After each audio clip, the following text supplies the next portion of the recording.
توبوا إلى الله جميعا أيها المؤمنون لعلكم تفلحون.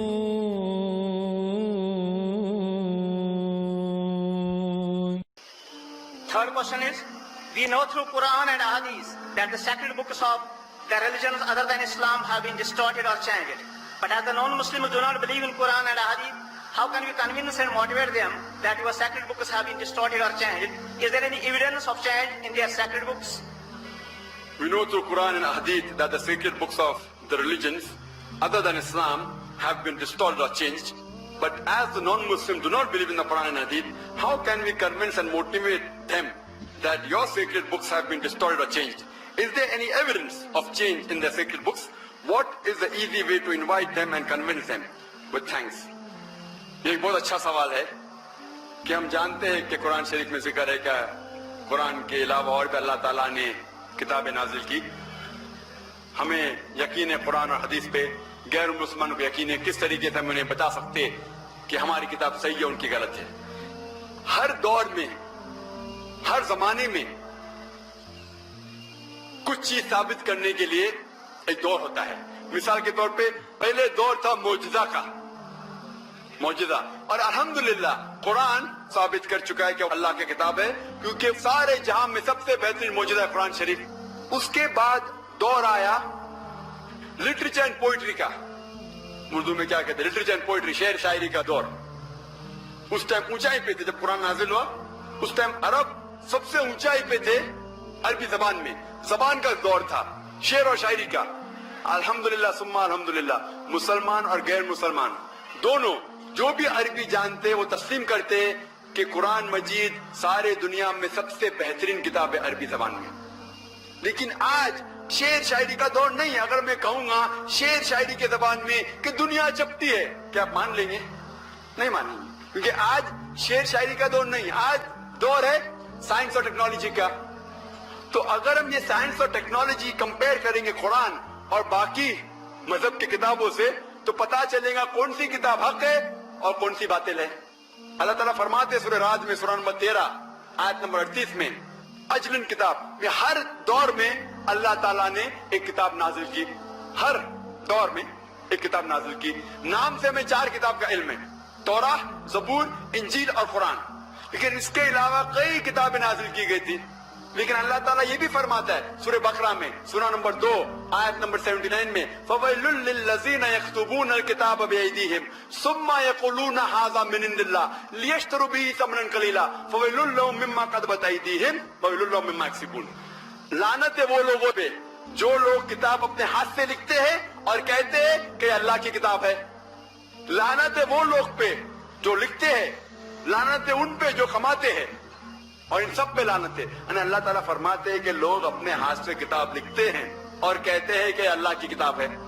اللہ تعالیٰ یہ بھی فرماتے سورہ بقرہ میں سورہ نمبر 2 آیت نمبر 111 میں، قُلْ هَاتُوا بُرْهَانَكُمْ إِن كُنتُمْ صَادِقِينَ.